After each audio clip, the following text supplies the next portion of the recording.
Bismillahirrahmanirrahim. Assalamualaikum warahmatullahi wabarakatuh. Waalaikumsalam. Waalaikumsalam. Wabarakatuh. Selamat sore, salam sejahtera untuk kita semua. Kita berjumpa lagi ya, Bapak Ibu, dalam pembahasan UP. Kali ini kita bersama Bu Dewi dan hari ini kita Zoom-nya di sore hari. Mohon maaf ya, karena untuk malam harinya mungkin ada gangguan ya Bu Dewi ya. Ada sedikit Iya, Bu. trouble ya. Sebelum kita Minggu ini melakukan nggak stabil. pembahasan, ya, sebelum kita melakukan pembahasan soal-soal UP, marilah kita berdoa terlebih dahulu. Berdoa dimulai.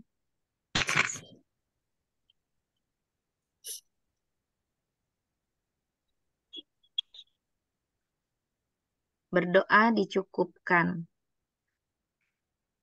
Nah, Dewi, Tes. Iya, Bu. apa tuh? Kok gini ya Gambarnya, gambar saya? gambarnya ikut dangdutan. Silakan Bu Dewi. Iya. Terima kasih, Bu Susi. Assalamualaikum warahmatullahi wabarakatuh. Waalaikumsalam warahmatullahi wabarakatuh. Nah, Bapak Ibu, kita bertemu sore-sore nih ya. Ibu-ibu mungkin masak atau gimana nih? Sampai Bu. Iya, baik. Kita mulai untuk pembahasan IPA ya. Kita langsung saja ke soal.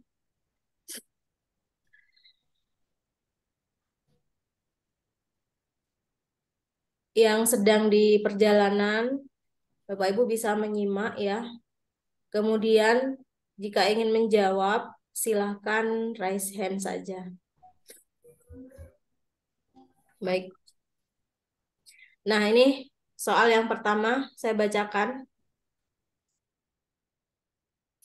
Dalam proses destilasi, pemisahan campuran senyawa dan unsur didasarkan pada perbedaan titik didih komponen-komponen penyusun campuran.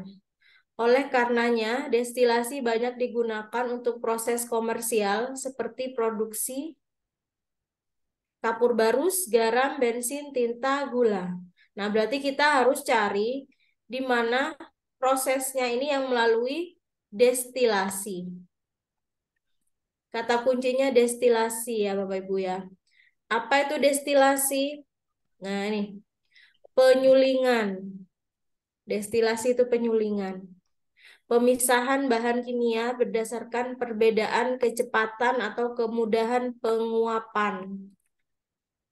Yang mana nih? Zat yang mana nih yang ada destilasinya? Kalau kapur barus, prosesnya apa Bapak Ibu? Sublim. Menyublim ya. Ya.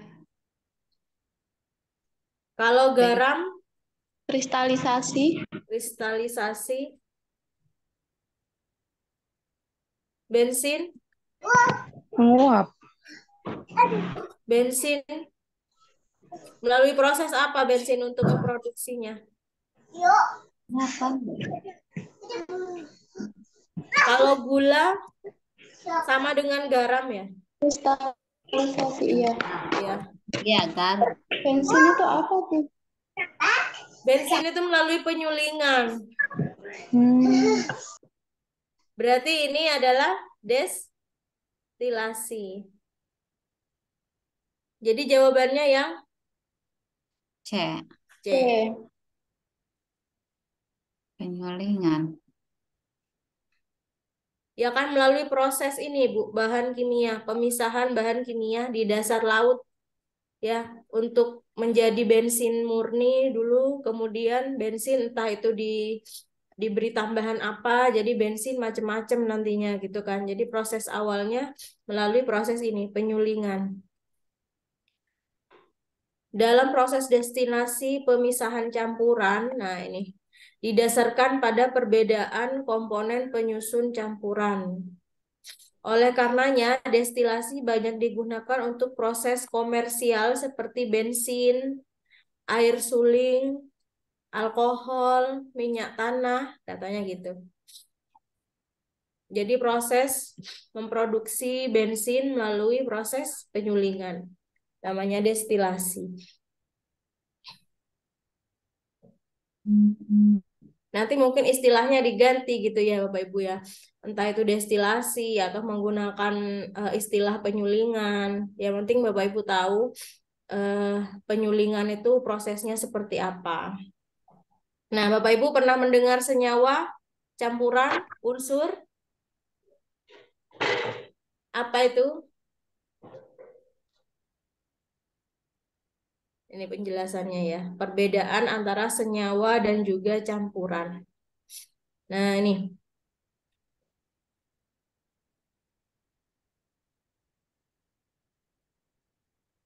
Kalau senyawa disusun oleh 2 atau lebih unsur. Sedangkan campuran disusun oleh beberapa unsur atau beberapa senyawa. Jadi lebih banyak ya berarti ya. Campuran.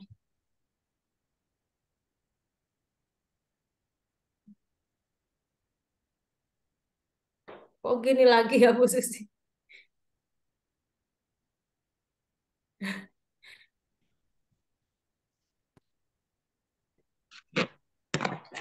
Dari Nah, jaringan ini itu Bu Bapak Ibu. Dewi. Iya, udah. Penyulingan. Senyawa, sifatnya. Sifat senyawa berbeda dengan unsur-unsur penyusun senyawanya. Sedangkan campuran, sifat campuran sesuai dengan sifat unsur-unsur penyusun campuran masing-masing. Proses pembentukan senyawa melalui reaksi kimia, sedangkan kalau campuran terbentuk melalui perubahan fisika, bukan reaksi kimia. Sedangkan perbandingan massa unsur-unsur penyusun senyawa itu tetap. Sedangkan penyusun campuran tidak tentu. Nah, contohnya kalau campuran Bapak Ibu. Nah, contoh ya. Contoh campuran. Campuran senyawa dulu. Senyawa contohnya H2O, air. Nah, kalau campuran itu contohnya apa kira-kira Bapak Ibu yang tidak melalui proses kimia. Kalau H2O kan dari proses kimia terdiri dari unsurnya yaitu apa saja unsur dari air? Hanya yaitu hidrogen. Kemudian lambang hidrogennya H, kemudian ada oksigen, unsur oksigen. Kemudian lambangnya dari oksigen apa? O2. O2. O2. O2.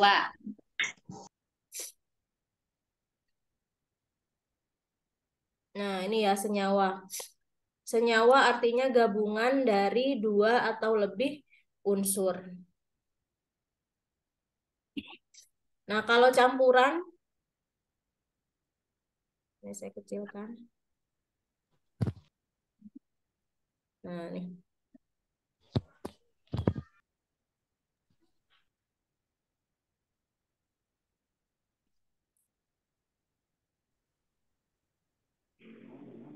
Ini kok nggak muncul ya?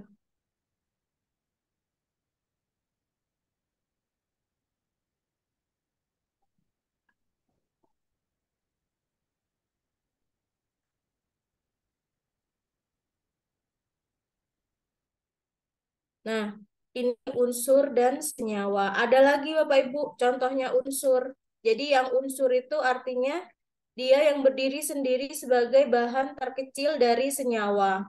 Misalnya emas, kemudian ada besi, tembaga, ya kan? Kemudian apa lagi Bapak Ibu? Natrium, natrium Na. Dia berdiri sendiri sebagai unsur. Kemudian kalau misalnya campuran, contoh campuran itu yang tidak melalui proses kimia. Contohnya air sungai. Ya, itu campuran dari air juga, oksigen juga, tapi tidak melalui pemisahan secara kimia, tapi melalui fisika. Kemudian ada susu coklat ya, gabungan dari air, kemudian glukosa, itu campuran namanya.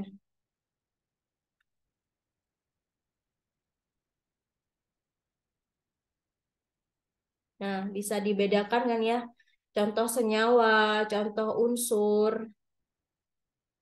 Nah, ini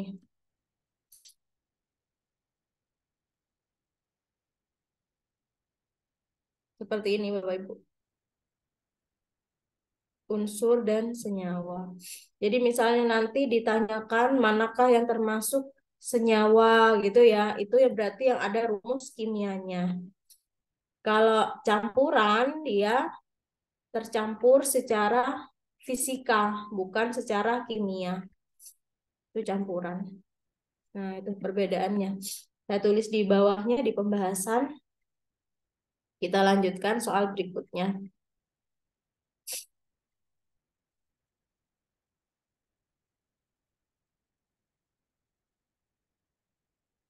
Nah, ini nomor 2.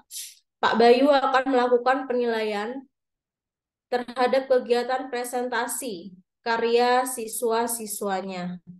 Jangan lupa Bapak Ibu, kata kunci ada karya siswa-siswanya. Ketika telah selesai melaksanakan kegiatan percobaan di laboratorium, rubrik yang sesuai untuk mengukur keterampilan komunikasi. Kira-kira nanti tujuannya apa Bapak Ibu? Apakah produknya atau prosesnya? Prosesnya. Prosesnya. Kenapa, Bu Sela? Karena komunikasinya. Iya, Untuk karena mengukur keterampilannya. keterampilannya. Jadi bukan karyanya, tapi keterampilannya. Kalau karya nanti berarti penilaian apa, Bapak Ibu? Produk. Produk. Berarti nanti metodenya pakai proyek ya. Iya. Jadi kita akan pilih di mana nanti rubrik penilaian untuk mengukur kemampuan proses. Yang A, siswa dikatakan terampil apabila mampu menyajikan hasil berbantuan media yang dilengkapi dengan alat-alat laboratorium. Yang B, siswa dikatakan terampil apabila mampu melaporkan hasil secara tertulis. Yang C, terampil apabila mampu menyajikan hasil produk dengan bahasa lisan.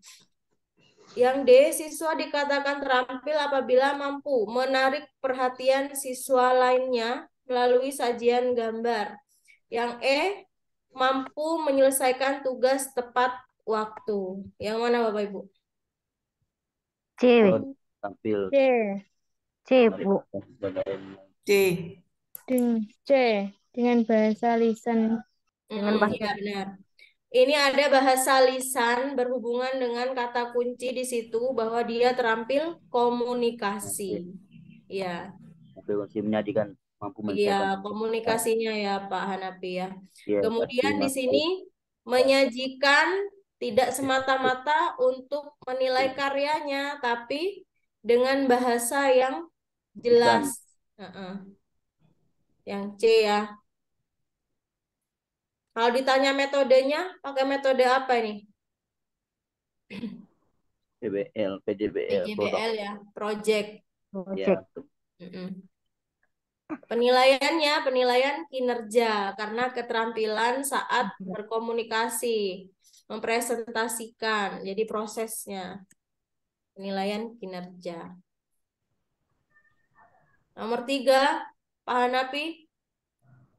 Soal di bawah ini yang dapat digunakan untuk mengukur keterampilan berpikir tingkat tinggi atau Ya. HOT. Materi IPA bagi siswa SD adalah A. Apa yang kalian ketahui tentang jenis-jenis pelapukan batuan dan sebutkan contoh masing-masing jenisnya.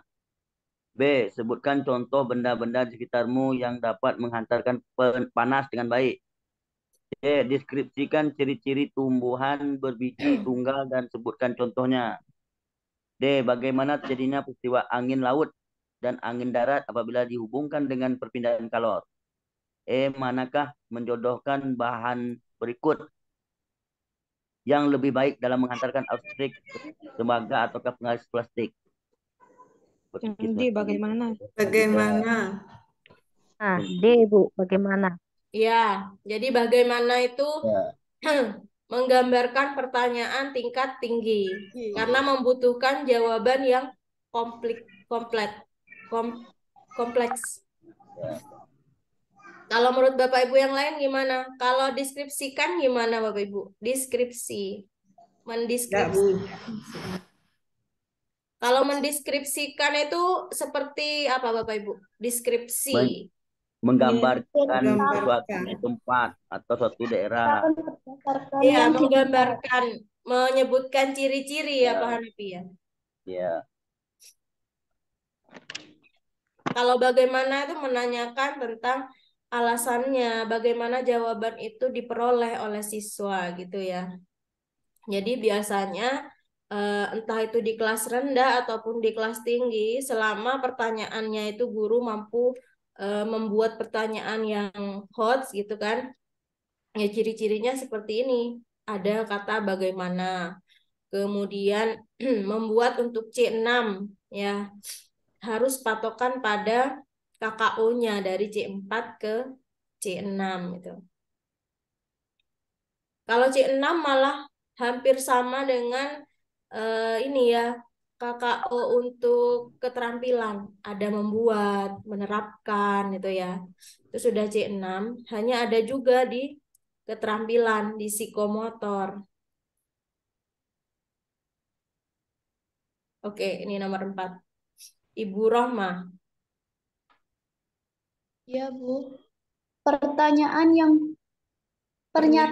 benar mengenai hukum pemantulan bunyi adalah A. Bunyi datang, garis normal dan bunyi pantul terletak pada satu bidang. Sudut datang lebih kecil dari sudut pantul. B. Bunyi datang, garis normal dan bunyi pantul terletak pada satu garis. Sudut datang sama dengan sudut pantul. C. Bunyi datang, garis normal, dan bunyi pantul terletak pada satu bidang. Sudut datang sama dengan sudut pantul. D. Bunyi datang, garis normal, dan bunyi pantul terletak pada satu bidang. Sudut datang tidak sama dengan sudut pantul.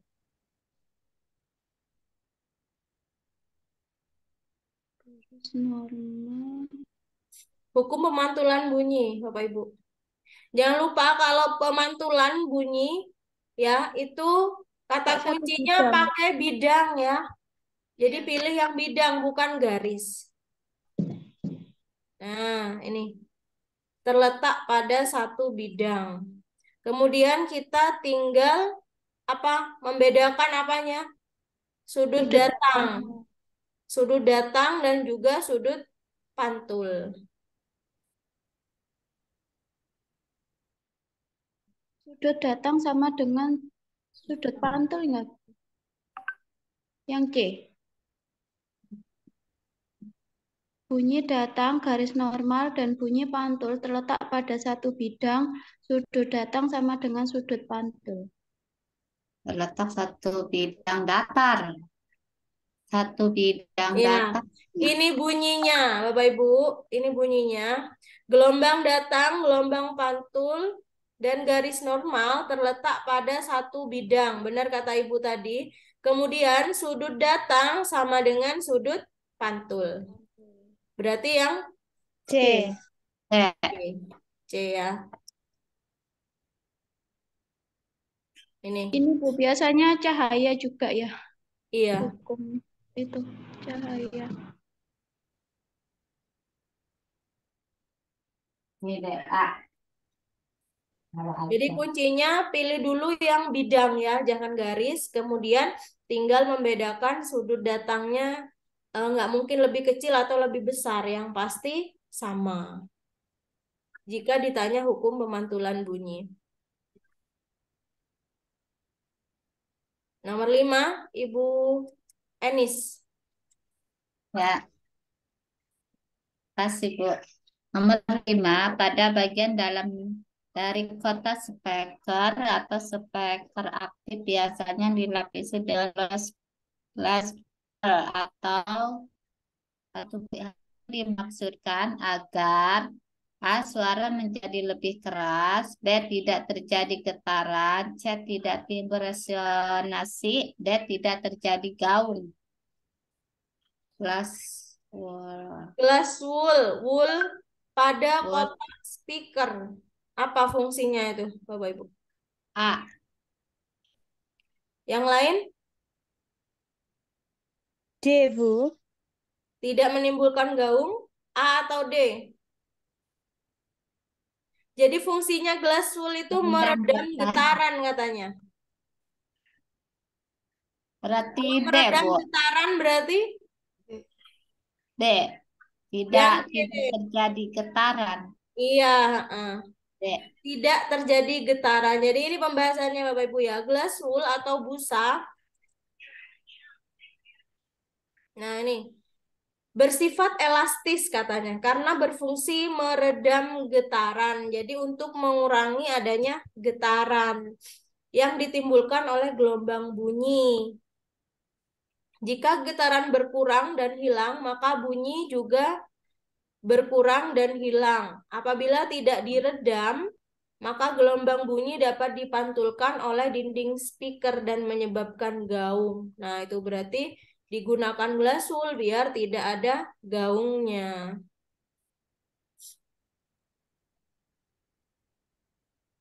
Ini juga digunakan di gedung-gedung itu, Bapak Ibu, bioskop ya. Gelas wool meredam getaran. Nah, ini asas Black nomor 6. Prinsip asas Black. Coba kita lihat. Asas Black ini tentang kalor. Ya. Yang A, jumlah kalor yang dilepas sama dengan kalor yang diterima. Yang B, kalor yang dilepas tidak sama dengan kalor yang diterima. Yang C, kalor yang diterima lebih sedikit dibanding yang dilepas. Yang D, kalor tidak bisa dilepas jika kalor yang diterima tertahan. Yang mana Bapak Ibu? Bunyi asas Black. Seperti tadi kita analisisnya, jika kita tidak hafal tentang teori asas Black, kemudian hukum pemantulan bunyi, carilah yang apa? Kira-kira? Yang paling pendek. Bukan, Pak. Yang sama. Jadi Ya, jumlah sama. kalor yang dilepas sama dengan kalor yang diterima. Iya, sama. Maksud saya ininya Bapak Ibu. Yang sama. Kalau tadi kan hukum pemantulan bunyi, apa sinar datang sama dengan sinar pantul gitu ya. Nah, yang ini. Cari yang sama, Pak. Oh, asas Black itu sama, Bu ya? Sama dengan kalor yang diterima. Kalor yang dilepas sama dengan kalor yang diterima. Kalau hukum pemantulan bunyi, sinar datang sama dengan sinar pantul gitu kan. Sama juga kan, Pak? Sama, maksud sebanding. Banding. Iya. Sinar datang sama dengan sinar. Nah, ini tentang konduksi, konveksi, dan radiasi, Bapak Ibu. Berikut adalah contoh yang termasuk konduksi. Apa itu konduksi? Yang dapat mengantar panas dengan baik. Penghantar panas. Iya, benda konduksi. padat. Ya, memang menghantarkan panas. Radiasi juga menghantarkan panas. Melalui benda padat kalau konduksi. Nah, melalui benda padat.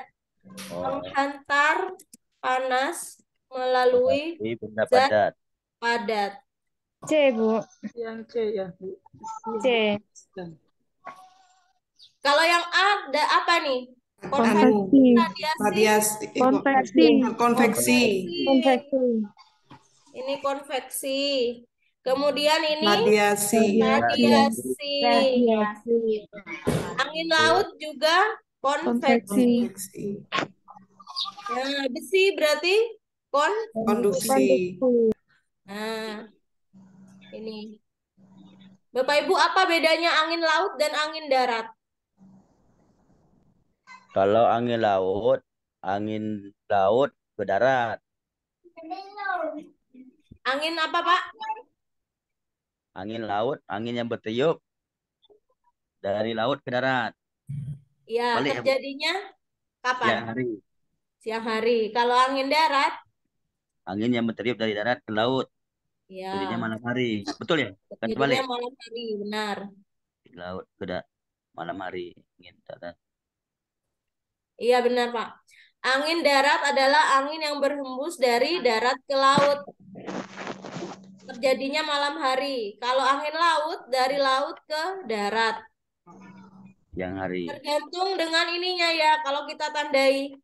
Kalau darat berarti asalnya dari darat. Kalau laut asalnya dari laut. Laut. Gitu aja arahnya.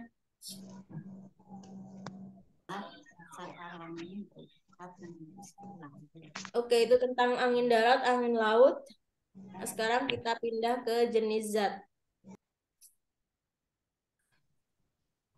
Nah, ini ada tabel percobaan. Ini magnet ya. Dalam tabel tersebut, yang benar adalah percobaan pada urutan keberapa. Coba kita lihat percobaannya. 1. Batang kaca digosok dengan kain wool. Proses perpindahan elektronnya, batang kaca menerima beberapa elektron. Jenis muatannya negatif. Tinggal koreksi aja negatif atau positif. Sisir plastik digosok dengan kain wool. Sisir plastik menerima beberapa elektron.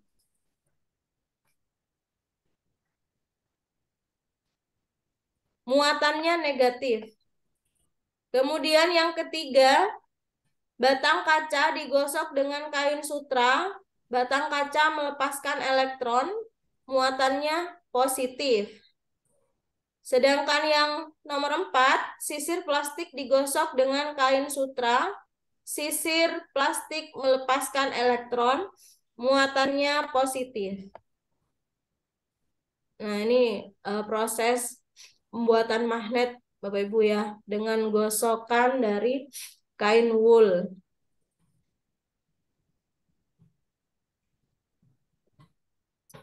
Yang mana nih?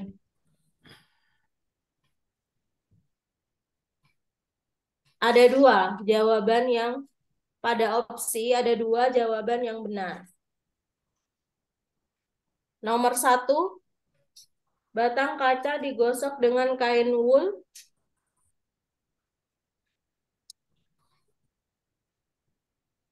Benar atau salah?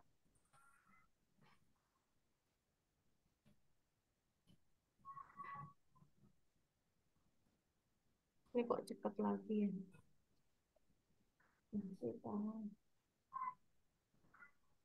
Ya.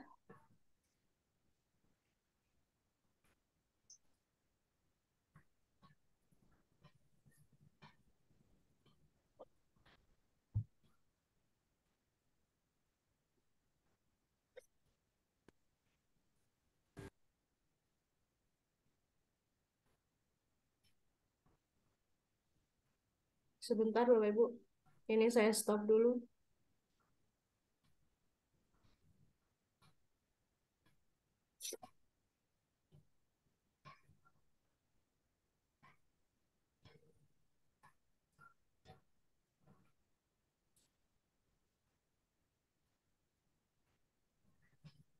Gimana?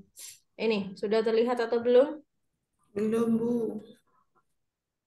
Ini sudah ya. Tidak kelihatan.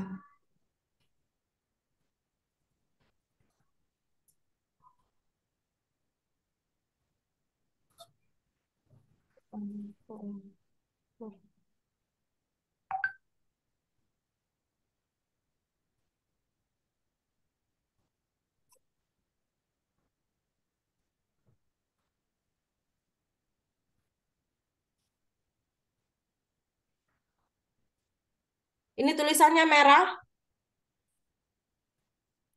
Iya.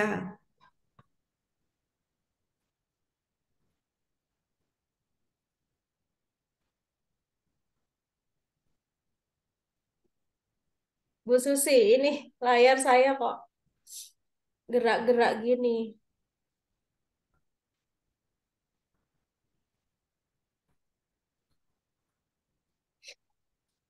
Gimana Bu Dewi?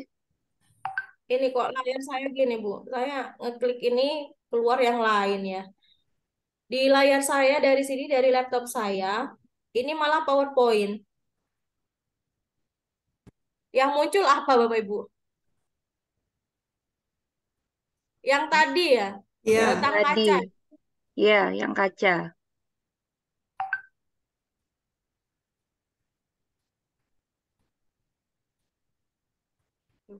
Bu Dewi, coba off cam dulu.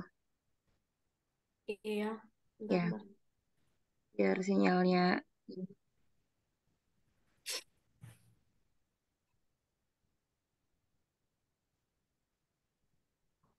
Ini mau klik off cam aja lama nih, Bu Susi.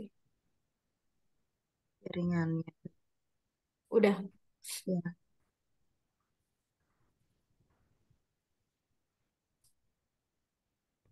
Masih muter terus. Ini.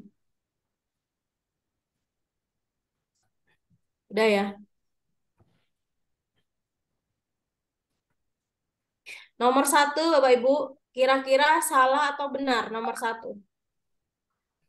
Kalau batang kaca digosok dengan kain wool, tujuannya menggosok itu berarti memindahkan apa, Bapak Ibu?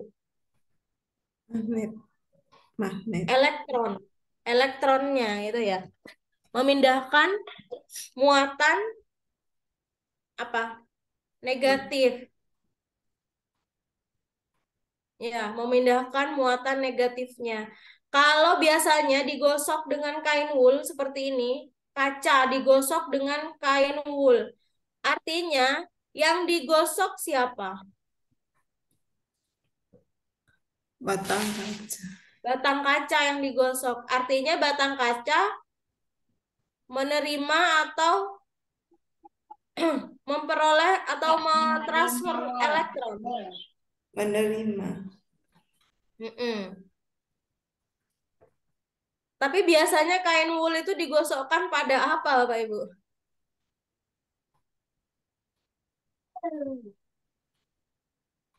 Apakah dengan batang kaca? Biasanya di IPA itu kan ada pembuatan magnet ya. Kalau kain wool itu pada sisir plastik. Kalau dengan batang kaca ada nggak? Ada. Nggak ada, Bu. Nggak ada kain wool dengan Kain, batang kaca. kain Yang wol. ada itu kain woolnya dengan sisir plastik. Kain Seperti yang wol. saya katakan tadi, kalau dia digosok berarti dia menerima elektron. Berarti nomor 1 salah ya. Batang kaca itu pakai kain sutra, Bapak Ibu, pasangannya jika ingin membuat magnet ya. Kalau sisir plastik pasangannya dengan kain wool. Tapi prosesnya apakah sisir plastik benar menerima elektron? Digosok atau menggosok sih sisir plastiknya?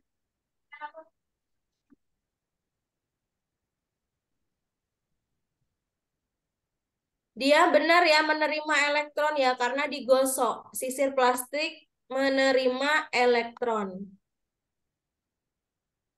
Karena dia digosok. Kuncinya di situ. Siapa yang digosok, dialah yang menerima elektron. Berarti muatannya negatif. Benar berarti yang ini, yang nomor 2. Ya. Benar, nomor 2. Kemudian 2 dengan mana? Pilihannya 2 dengan 1, yang B 2 dengan 3.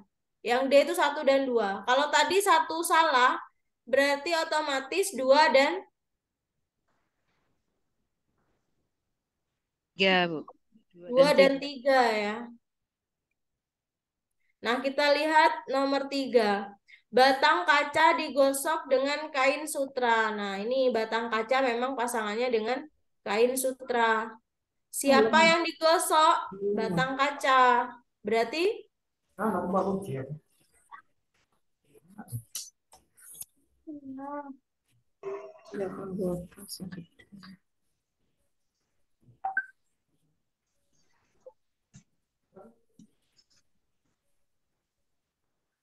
Kalau kuncinya digosok, berarti kalau batang kaca digosok seharusnya menerima juga, Bu.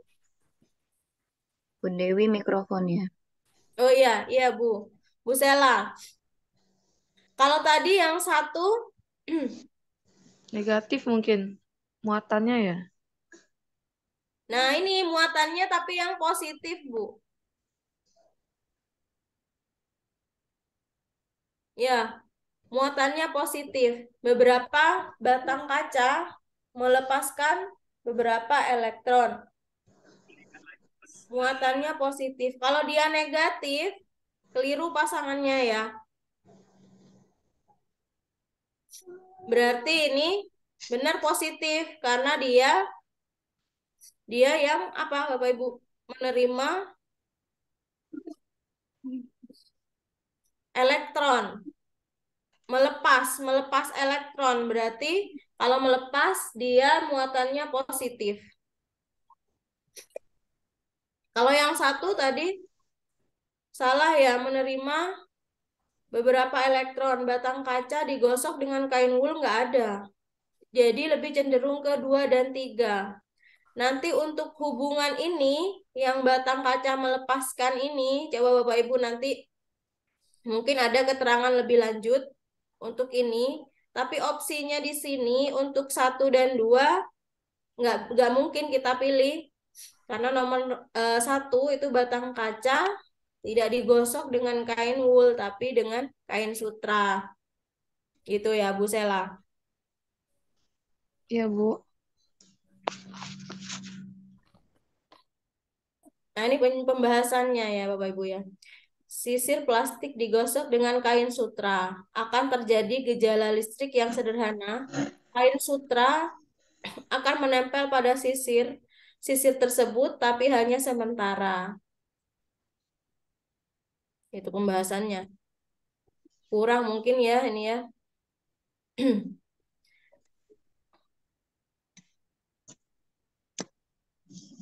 Baik, kita lanjutkan. Nah, ini tentang enzim ya. Tabel enzim.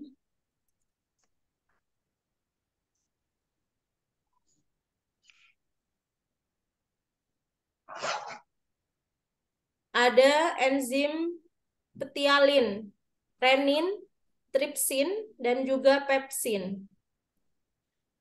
Enzim ptialin dihasilkan oleh mulut, fungsinya mengubah maltose menjadi amilum. Yang 2, renin dihasilkan di lambung, fungsinya menggumpalkan kasein susu. 3, enzim tripsin dihasilkan di pankreas, fungsinya merombak lemak menjadi asam lemak dan gliserol. Nomor 4, enzim pepsin dihasilkan di lambung, fungsinya mencerna protein menjadi pepton. Nah, pasangan enzim yang benar yang mana? 24, renin dan pepsin kan, Bu? Renin ya di lambung ya. Pepsin merubah protein menjadi pepton. Ya, benar. Pepsin merubah protein menjadi pepton. Pepsin dan renin. renin dan pepsin.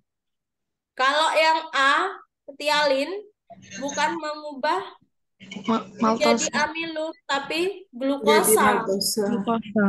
Glukosa, zat gula, sehingga makanan terasa manis, gitu ya. Manis. Nah, itu namanya mengandung glukosa, Bapak Ibu, kalau terasa manis. Di mulut hanya ada enzim satu ini, tialin aja. Kalau di lambung, kalau tripsin, apanya yang salah dari tripsin? Coba kita lihat. Nah, ini. Ya, tialin tadi mengubah amilum menjadi maltosa. Oh, kebalikannya ya Bapak Ibu tadi ya. Tripsin. Tripsin itu di pankreas bertugas mencerna protein katanya. Ini fungsinya yang salah. Harusnya kalau tripsin mencerna protein. bukan merombak lemak. Kalau pepsin memecah protein menjadi pepton. Ya benar ya. Pepsin di lambung mencerna protein menjadi pepton. Benar. Nah, yang mencerna lemak itu menjadi asam gliserol adalah enzim lipase, Bapak Ibu. Nah, ini yang merombak lemak ini nomor 3, ini enzim lipase, bukan enzim tripsin ya. Salah berarti. Renin benar menggumpalkan kasein susu. Berarti yang benar adalah 2 dan 4.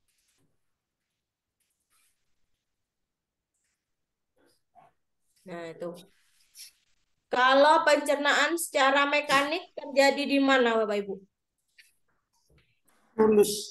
Di mulut dan juga di lambung. Di lambung itu ada mekaniknya juga ternyata, meskipun gerakannya sangat kecil ya. Gerakan-gerakan pada dinding lambung itu juga disebut pencernaan peristaltik. Iya.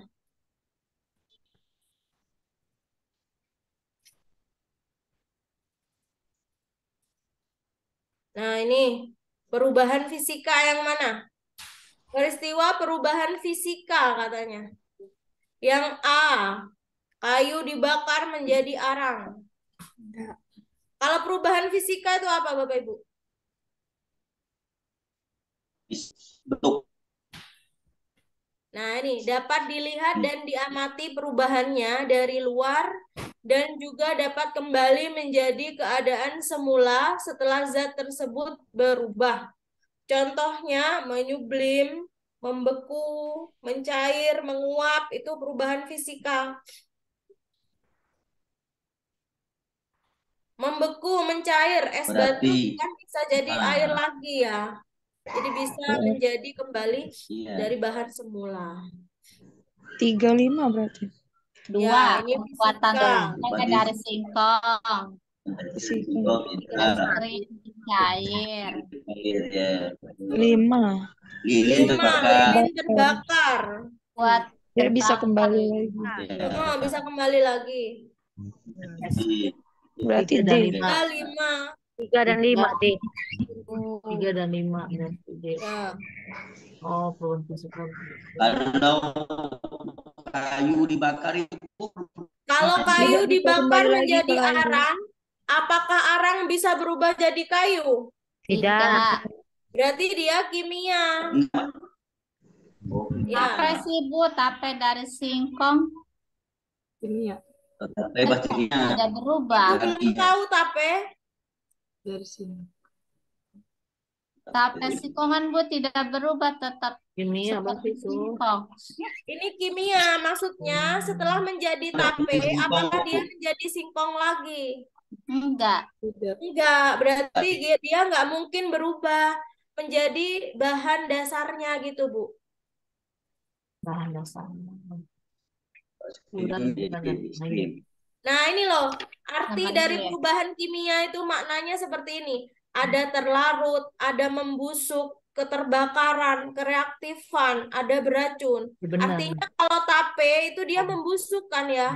Iya. Iya. Kalau gula larut dalam air berarti dia terlarut. Cair. Larut. Ya, berarti Iya. dia kimia. Kan air gula nggak mungkin jadi gula utuh lagi kecuali pada proses kristalisasi lagi gitu kan. Es ya, sabunnya es. Terus kapur barus bisa ya. Ya, kapur barus Terus juga Barus. fisika karena dia kimia. iklim. Ya, Bu. Kalau kapur barus kimia enggak, Bu? Dia tidak bisa balik lagi ke jadi kapur barus. Kimia, Bu. Nah, Lagi, Bu. Ya. itu menyublim. Menyublim ada contohnya di perubahan fisika, Bapak Ibu. Mungkin pengertiannya ada lagi. Mencair, menguap, membentuk. Mencair. Menyublim di sini maksudnya ini, Bu, apa namanya? Minyak mungkin enggak? Menyublim minyak kenapa, Pak? Minyak kan awalnya kan bersatu di apa namanya disuplin menjadi minyak tanah, minyak solar. Itu minyak juga. Itu Itu penyulingan. maksudnya Tadi penyulingan. Kembali menjadi keadaan semula setelah berubah. penyubliman. Ya, yang penting ini sifat dari perubahan fisika dapat dilihat dan diamati perubahannya. Itu saja yang kita pahami ya Bapak Ibu ya. Iya, Selain iya. itu mungkin yang menyublim tidak bisa kembali ke zat awal, tapi dia bisa diamati perubahannya. Diamati, Ya kan? iya. Iya, betul diamati. Dari padat menjadi gas. Gas. Heeh. Jadi amati, Jadi dilihat. bisa diamati perubahannya. Betul, program fisikal. Ya, itu yang perlu kita pahami lagi. Bedanya itu.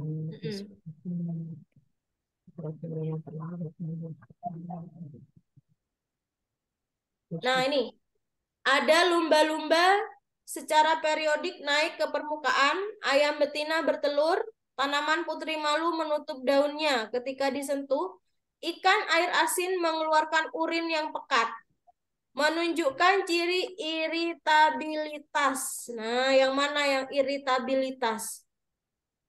Iritabilitas seperti itu. Apa iritabilitas? Iritasi. Bukan. Iritasi.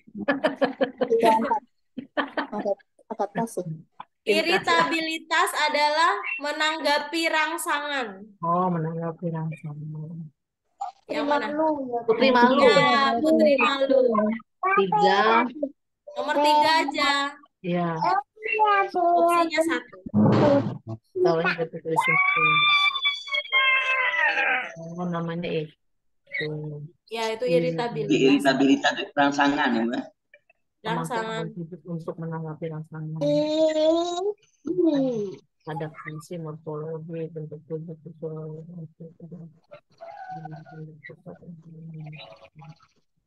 Kalau yang lain ada adaptasi morfologi yang lain itu ya Bapak Ibu ya.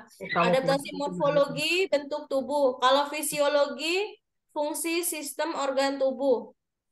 Berarti yang mengeluarkan urin pekat ini termasuk adaptasi fisiologi karena berkaitan dengan fungsi organ tubuhnya mengeluarkan urin yang pekat. Ya. Kalau misalnya tingkah laku, adaptasi tingkah laku, contohnya mimikri pada bunglon, merubah warna tubuhnya. Kamuflase belalang ya, jadi dia hinggap pada daun-daun yang sama menyerupai tubuhnya. Kalau bunglon, tubuhnya yang dirubah. Jadi bedakan ya, mimikri dengan kamuflase. Kalau mimikri itu ini apa namanya? Memotong ekornya macam kayak cicak dia. Kalau autotomi. Autotomi itu. Autotomi itu, Pak. Oh, beda lagi. Autotomi. Tapi itu autotomi itu iya, memotong itu. Oh, bunglon itu memotong ekornya. Kalau warna merah di hijau bunglon. Tapi kalau mimikri, bunglon itu mengubah dirinya ya. Bukan kalau kamuflase, belalang yang hinggap di tempat yang sama dengan dirinya. Tapi kalau bunglon yang mimikri, tubuhnya yang diubah sesuai dengan tempatnya gitu.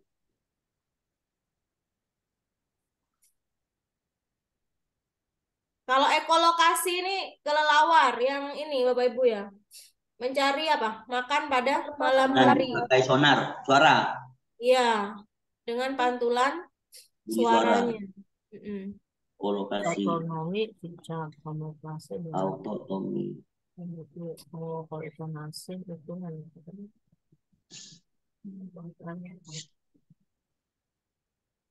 Nah nih, ini pasangan zat adiktif dan fungsinya.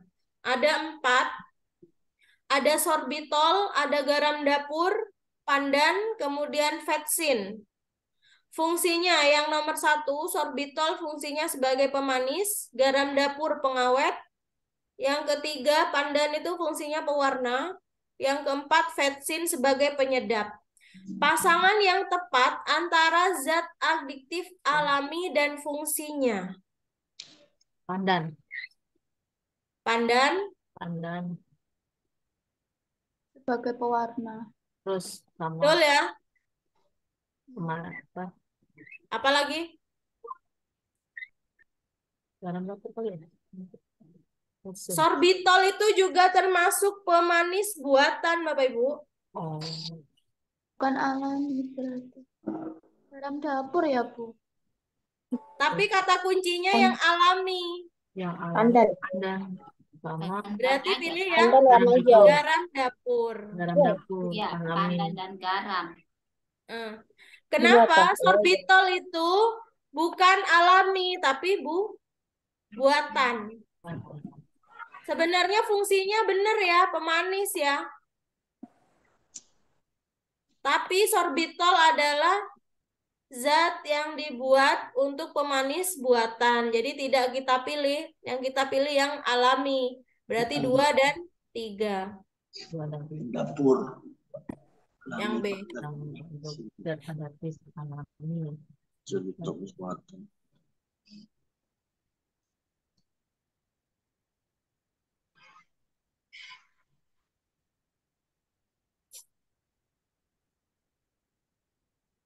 Nah, ini contoh pemanis buatan, ada aspartam, sakarin, sukralosa, ada potasium, asesulfam, potasium, kemudian ada sorbitol. Nah, sorbitol ini juga pemanis. Ada neotam. Ini biasanya ada pada minuman-minuman kemasan itu Bapak Ibu. Salah satunya, tidak semua. Salah satu. Dinginkan produsen tekstur. Contoh pemanis alami, ada tanaman stevia, sirup kelapa, ada madu, kurma. Apalagi Bapak Ibu? Pemanis tebu ya? Tebu. Tebu ya, kurma. Ya, tebu. Kurma. Tebu. Terus Contoh pengawet buatan. Nah, ini yang pengawet buatan. Asam sorbat, asam benzoat, nitrit, nisin. Kalau pengawet alami seperti tadi garam, gula, bawang putih, cuka, dan jus lemon. oh berarti coklat buatan. Garam itu pengawet alami, contohnya untuk apa? Ikan asin itu ya? Ya, Ikan asin. ya. Produk. Nah, baik. Nomor 6. Produk bioteknologi. Kata kuncinya bioteknologi. Jadi teknologi yang berkaitan dengan hasil apa? Biologi. Tumbuhan Antibiotik. juga. Antiseptik. Sebagai antibiotik katanya Bapak Ibu, kata kuncinya. Insulin. Insulin. Kali ya? Antibiotik. Ya, insulin. Penisilin. Insulin itu untuk apa? Menghasilkan apa itu? Gula. Garam. Ya. Membantu produksi Gula. Gula merah. Gula darah. di pankreas. Oh, untuk membantu Ya. gula di pankreas. Berarti penisilin kali ya.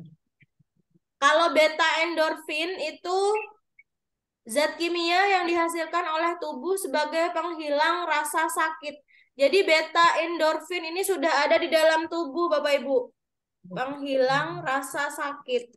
Jadi Bapak Ibu sudah punya semua. Berarti ini bukan hasil dari luar tubuh. Ini sudah ada di dalam tubuh. Ya. Kalau interferon ini obat hepatitis katanya. Obat hepatitis. Nah, berarti yang benar adalah penisilin. Bapak Ibu tahu ya tumbuhan penisilin tahu? Enggak. Tahu Bu. Tahu Bu, untuk anu luka itu Bu. Iya, benar. Di sini ada Bapak Ibu, di dekat rumah saya ada tumbuhan penisilin memang untuk penyembuh luka. Jadi memang untuk antibiotik. Sedangkan untuk obat penisilinnya memang untuk penyembuhan, membantu menyembuhkan luka sebagai antibiotik. Itu memang tumbuhan namanya penisilin.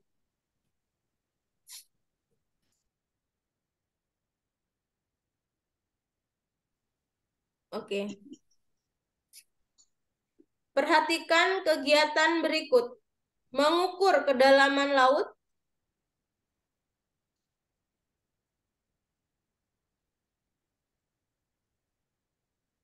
Bu Susi?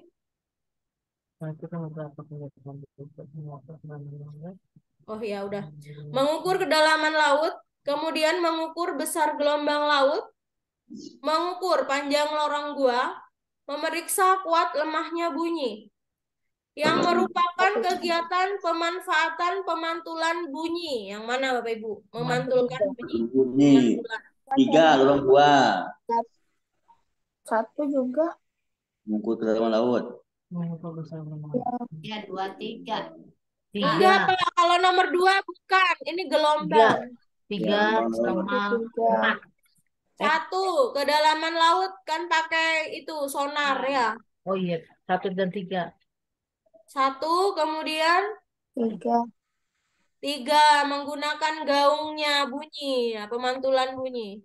Oh, kalau ada itunya ya, mengukur dalam laut. Rumah. 1 dan 3. Salah. Apa dong? Mengukur kedalaman laut, mengukur besar gelombang laut. Sampai 1 dan 3. Nah, ini ada kegiatan berikut. Pergantian siang dan 1 malam, dan 3. perbedaan Berarti waktu, isi. perbedaan musim, 1, pembelokan 2. arah mata angin. Nah, Yang itu disebabkan oleh rotasi bumi yang mana? rotasi bumi siang dan malam. Yang 1 dan namanya waktu. 1. 2 yo. Ada nggak bedanya 1 2? Kalau 2 itu Bapak Ibu terletak pada durasinya. Bukan ya. 1 dan 3. Bukan itu. Pembagian musim. Pembagian musim ya. 1 dan 3. Pembagian musim juga ya. Musim evaluasi Oh, ya. nggak ada ya. 1 dan Evaluasi. pembelokan arah angin maksudnya. Ini pembelokan 1 dan arah 4. angin nggak ada Bapak Ibu. Oh, Oh iya, Pak. ya 1 dan 3 Bu. Oh, berarti pemilihan angin salah ya, Bu? Pembagian Kenapa, Pak? Bagian musim ini bukan evolusi. Evolusi. Musim utara, musim selatan. Musim utara. Musim rambutan. Musim duren. Jadi Musim kemarau. Musim kemarau, musim penghujan.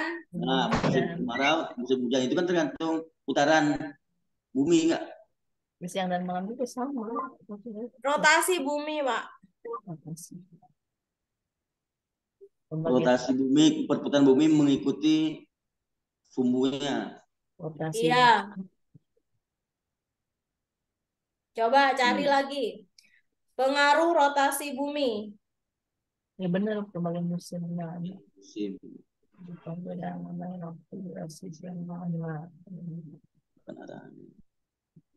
Kalau perbedaan itu Hijriyah dan Masehi itu pengaruhnya apa?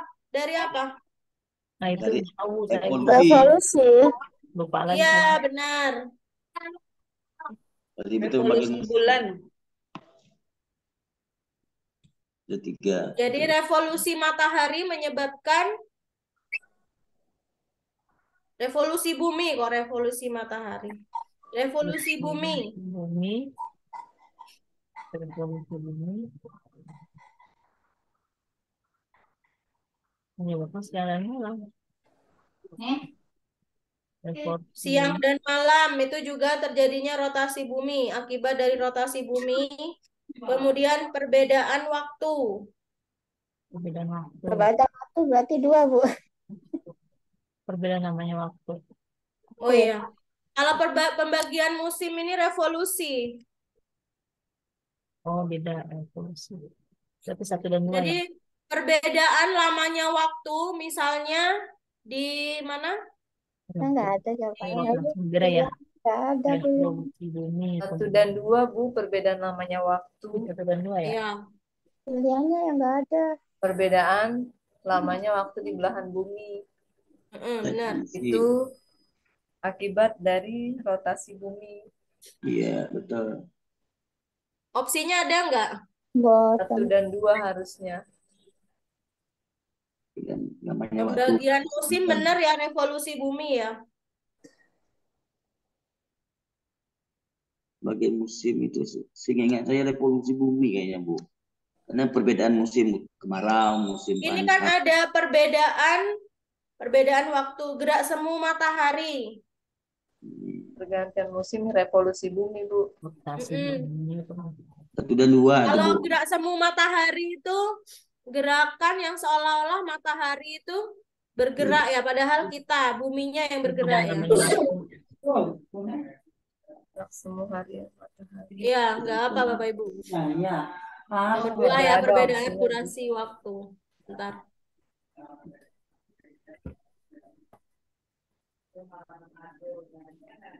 Harusnya jawabannya 1 dan 2 ya, Bu. Berarti pembagian Iya, Bu musim. Maria. Rotasi bumi.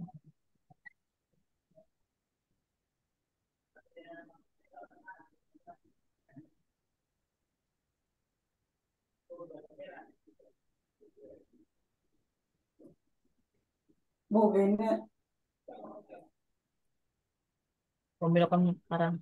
Tapi di sini Bapak Ibu ada kata-kata 1 dan 4. Pembelokan arah angin ini maksudnya yang gimana ya? Pembelokan arah mata angin, arah angin. Pembelokan. Maksudnya, tapi di sini yang akibat rotasi bumi itu yaitu, oh ini perbedaan percepatan gravitasi, kemudian perbedaan waktu, gerak semu matahari, terjadinya siang dan malam. Oh ini ada pembelokan arah arus laut, tapi di sini arus laut apakah sama dengan arah angin? Arus laut sama kali. Angin mengakibatkan terjadinya arus laut. Angin mengakibatkan terjadinya arus laut, yaitu angin darat dan angin laut. Yang tadi kita bahas itu Bapak Ibu, angin darat dan angin laut. Pada belahan bumi selatan, arah arus laut berbelok searah perputaran jarum jam. Pada belahan bumi utara, arah arus laut berbelok berlawanan dengan arah perputaran jam. Berarti yang ini Bapak Ibu, perubahan arah angin, yaitu angin darat dan angin laut. Ya, kalau kita baca sampai sini, kita pahami sampai angin, pembelokan arah mata angin, arah angin, kita belum paham. Tapi setelah kita pahami lagi, ternyata arah angin ini adalah angin darat dan angin laut. Itu Bapak Ibu perbedaannya. Ada angin darat dan juga angin laut. Jadi tapi istilahnya pakai ini pembelokan arah angin. Maksudnya perbedaan angin darat dan juga angin laut. Iya. Berarti ini benar ya, 1 dan 4 ya. Oh iya. Benar kan? 1 dan 4. Pembelokan arah angin. Maksudnya perbedaan, Bu. Bukan pembelokan yang kita pahami. Tapi perbedaan angin darat dan angin laut. Jadi 1, 4. Karena Benar, kalau pada siang hari itu anginnya betul sangat kencang. Ya, seperti tadi, Pak. Kalau angin darat, angin yang berasal dari darat ke laut kan malam hari. Malam hari. Kalau Kalau di siang hari, laut, angin laut. siang hari. Dibelok. Ya, ini yang lebih tepat, Bapak Ibu. 1 dan 4. Belokan arah arus laut. Kalau kita baca pembelokan, kita juga nggak mungkin ya pembelokan Iya, yang mana. Ternyata setelah kita pahami arah angin, maksudnya angin darat dan angin lautnya. Oke, itu angin darat dan angin laut. 9. Dalam rangka meningkatkan produksi pangan, bioteknologi sangat diharapkan untuk diterapkan demi memenuhi kebutuhan pangan masyarakat. Contoh, bioteknologi modern. Tapi dalam produksi pangan katanya. Yang mana? Ada pembuatan tape singkong, nata de coco, tempe, inseminasi buatan. Yang mana? Yang B kayaknya Bu, oncom dan cili transgenik. Oncom itu apa Bapak Ibu oncom? Yang dari TP itu Bu. busuk itu. Oncom Oh, tuh beresan kalis air endapan dari modern berarti. tempe. tapi ini yang dicari yang modern Bapak Ibu. Berarti Mungkin yang bukan. Singkong, udah mungkin. Buatan TP Singkongnya singkong. yang nggak bisa. Oh, singkongnya. B. Oncomnya yang nggak bisa. Inseminasi buatan. Yang C Ini ya yang D ya. D kayak insemina buatan. Saya nggak Ini ngerti buat semua bahasanya. untuk jaringan. Inseminasi Jaringan apa sih, Bu? buatan. Itu loh Bapak Ibu, seperti perkawinan buatan antara anggrek apa itu? Tapi Anggrek untuk produksi bulan. pangan. Tapi ini produksi pangan, Bu. Bisa Apa, Pak? saya.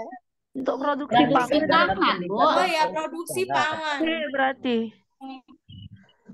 Produksi pangan ya. Ya, pangan kan makanan.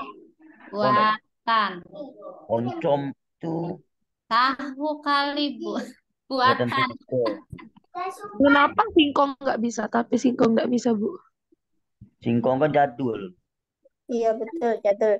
Ya, jadul. Teknologinya nggak ada Tapi ya. kalau Tapi teler-teler yang C ada inseminasi buatan, enggak ya? Ada kapadi. Mungkin yang bukan hasilnya yang modern, caranya yang modern. Tapi kan ini kan bioteknologi modern. Bukan hasilnya yang modern. Berarti B itu. Oncom enggak? Berarti B itu, Bu. A itu ada juga inseminasi buatan. Iya, betul. Kelas B. Jadi Bapak Ibu, ini saya baca inseminasi buatan lebih kepada itu perkawinan di ini hewan. Oh, hewan. Ya, maaf belum. Hewan. Masuk ke makanan, hancur. Kan kita mencari Pak inseminasi buatan lebih ke mana? Barangkali ada perkawinan padi ini dan pagi ini. Tadi kan saya bilang kalau inseminasi buatan bisa di anggrek gitu kan ya. Ternyata dia istilahnya lebih cocok untuk ke hewan perkawinannya gitu. Oh, gitu. Seperti ini apa ya? Dikawinkan silang. Kambing. Kambing dengan Itu kerbau. Yang jadi sondesit. Sondesit. Kambing deh. Ikan matang. Ya, kambing sama itu bisa. Ya, baik, banyak ya contohnya perkawinan inseminasi buatan. Nah, ini kita kembali ke kimia lagi. Ini larutan asam dan basa, Bapak Ibu.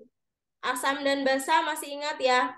Warna lakmusnya ada merah dan biru, nggak ada selain itu. Karena memang warna lakmusnya itu hanya merah dan biru saat diberi cairan asam basa. Nah, ini nomor 1, H2SO4 namanya asam sulfat. KOH, kalium hidroksida. HCl asam klorida. Kemudian yang nomor 4 magnesium oksida. Kalau asam itu berarti merah. Asam Ya. merah. Asam itu merah. Jadi asam sulfat warna lakmusnya harusnya Berubah jadi merah gitu ya. berubah jadi merah maksud saya. Merah berubah jadi biru tuh. Salah berarti kan? Bukan. Warna Bukan. merah awalnya.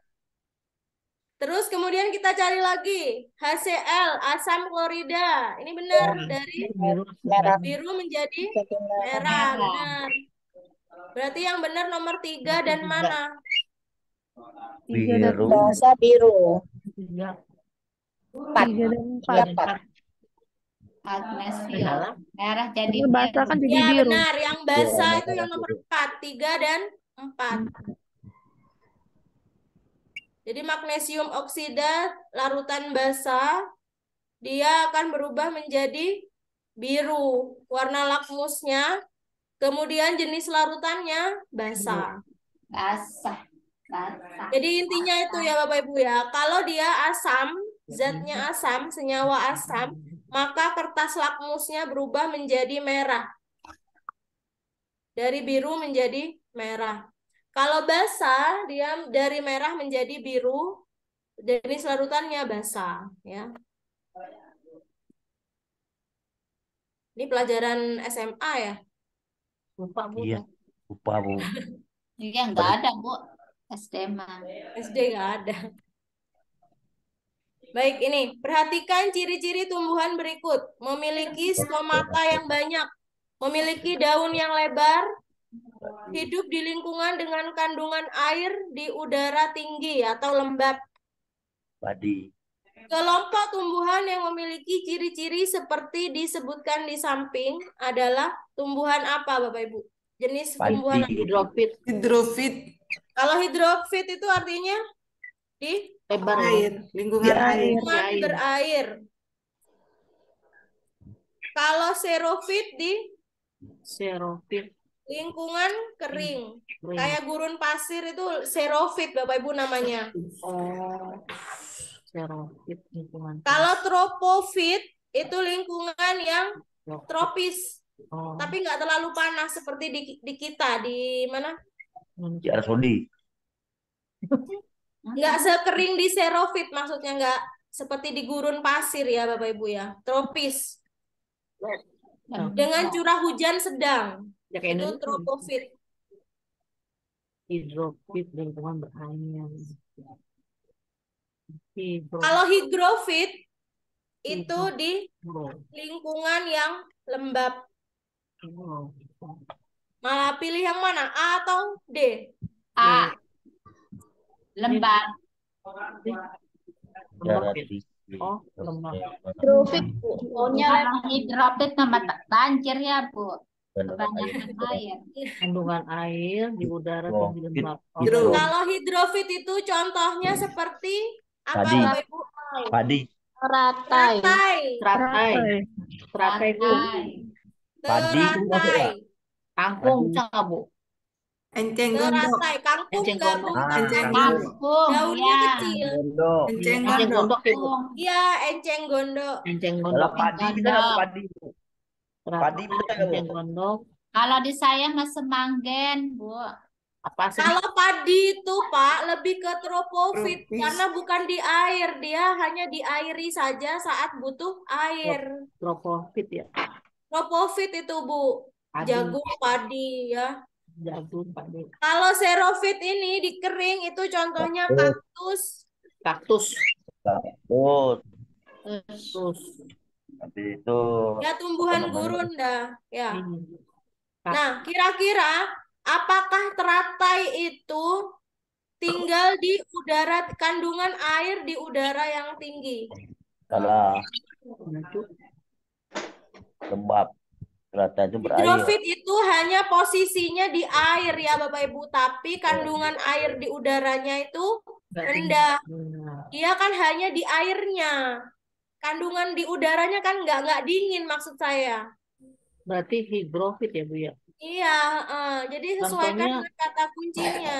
pohon suplir kali Bu ya. Kenapa, Bu? Iya, pohon suplir bisa ya. Ya, stomatanya banyak gitu kan. Maksud saya, kata kunci di sini yang menentukan adalah nomor 3. Ya. Kemudian kalau kita pilih yang hidrofit, lalu kita umpamakan dengan teratai, teratai itu benar daunnya lebar.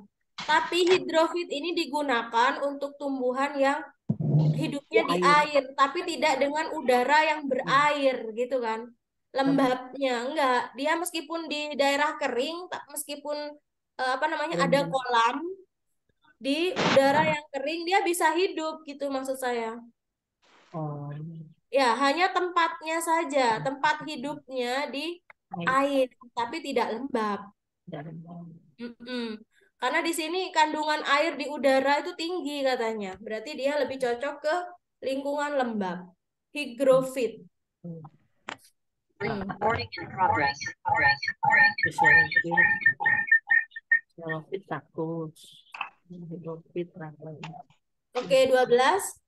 Pernyataan berikut tentang komet. Apa Maaf komet? ya, Bu. Yang itu kalau dia daunnya kan kecil biasanya. Kalau yang lumut itu. Kenapa, Bu?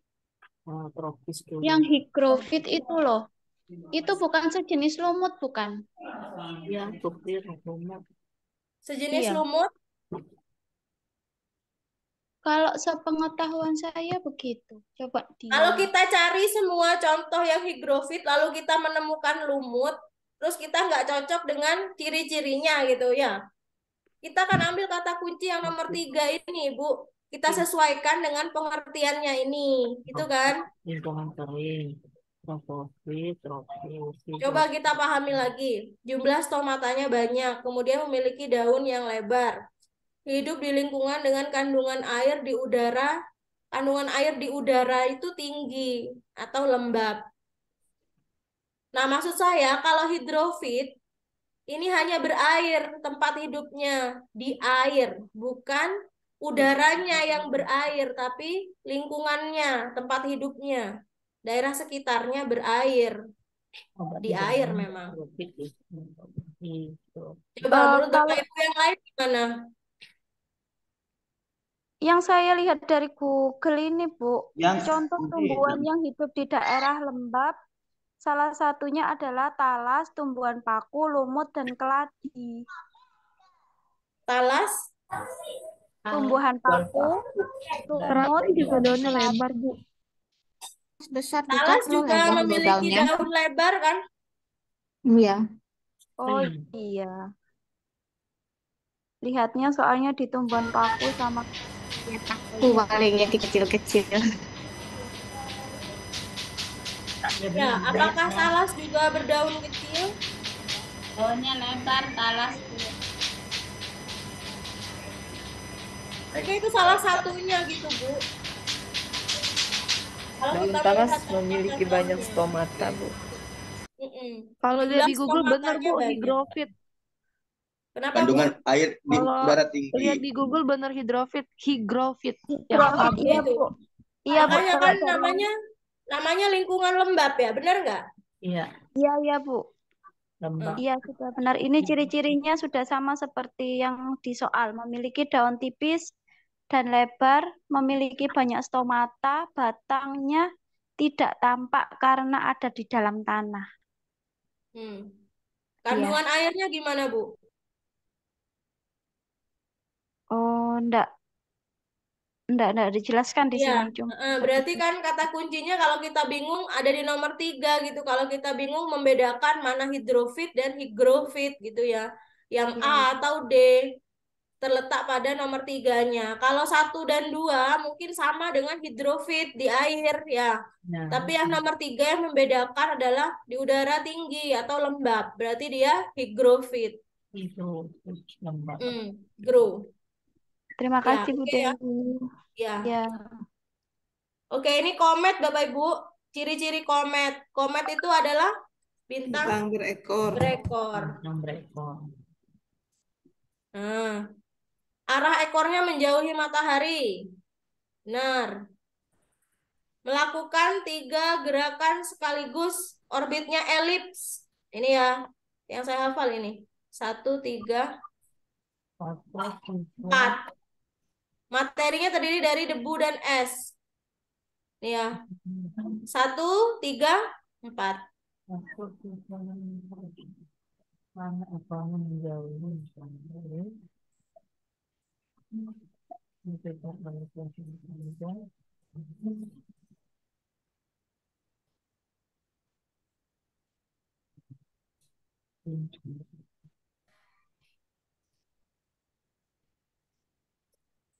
Baik, nomor 13.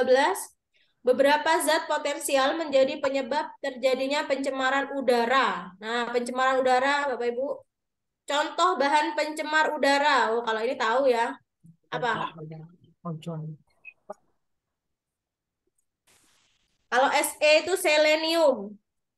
Sejenis besi. Tapi dia unsur. Kalau H, hidrogen, air. Unsur dari air. CO, karbon monoksida. Monoksida karena O-nya 1. Kalau CO2 berarti karbon dioksida. Karena C-nya 1 berarti mono.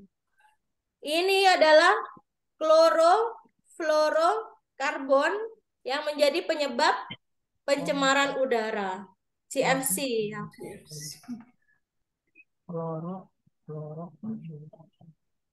Klorofluorokarbon. Ya betul.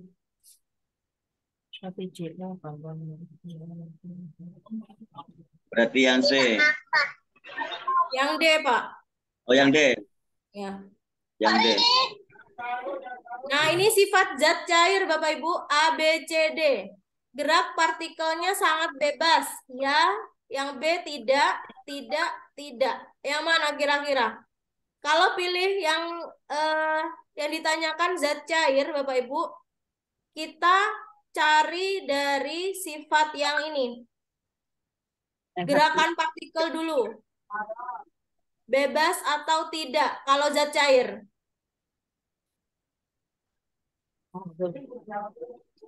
Kalau zat cair bebas atau tidak gerakannya, Bapak Ibu? Iya, bebas. Bebas. Berarti kita harus pilih yang iya. Jarak antar partikel sangat dekat. Iya. Kalau yang ini, yang gerak partikel sangat bebas, kemudian dijawab tidak, ini kemungkinan zat padat. Ya, karena nggak bisa bergerak, ya kan? Padat. Jarak antar partikel sangat dekat. Dia jawab tidak. Nah, ini. Tidak, iya, tidak. Nah, ini yang B ini adalah zat padat. Berarti zat cairnya yang A. Yang A. Nah, kalau ini sifat zat padatnya. Zat cair. Yang A ya.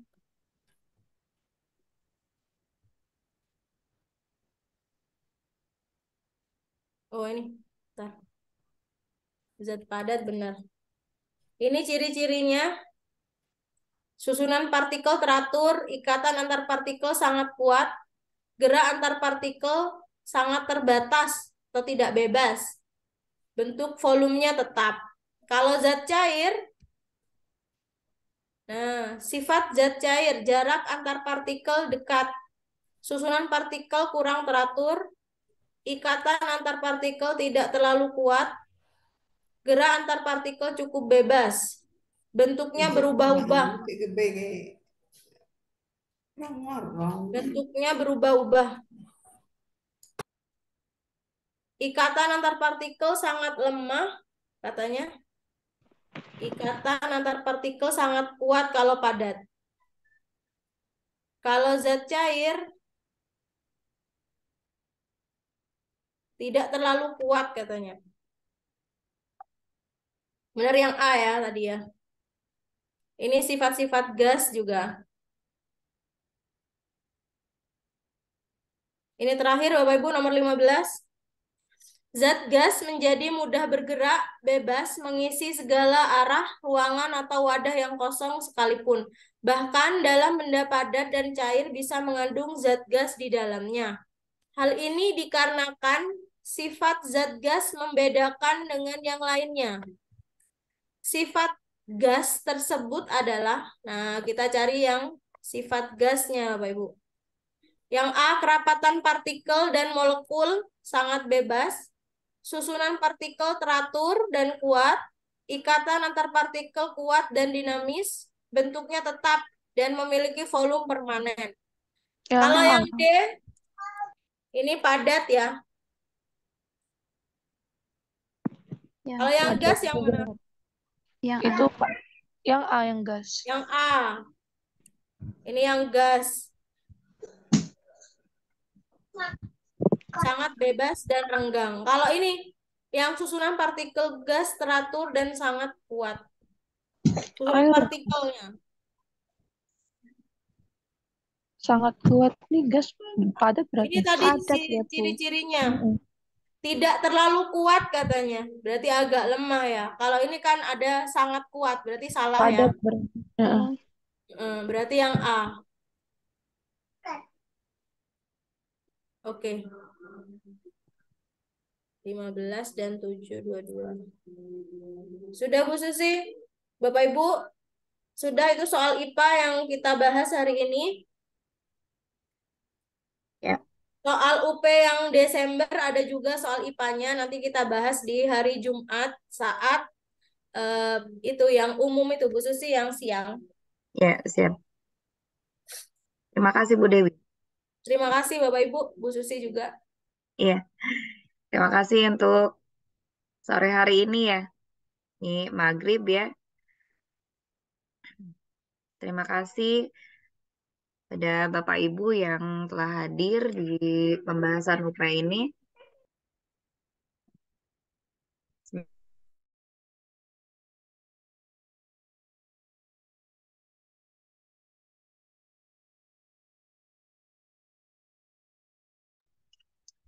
Sore hari ini saya cukupkan saja. Untuk malam. Sebentar. Saya cukupkan saja. Saya tutup. Wassalamualaikum warahmatullahi wabarakatuh. Waalaikumsalam warahmatullahi Waalaikumsalam. Terima kasih Bu Susi. Terima kasih Bu Terima Susi, kasih. Bu Dewi. Sama-sama. Jaga kesehatan ya Bapak Ibu. Sebentar lagi mau ujian. Mundur Bu. Bu.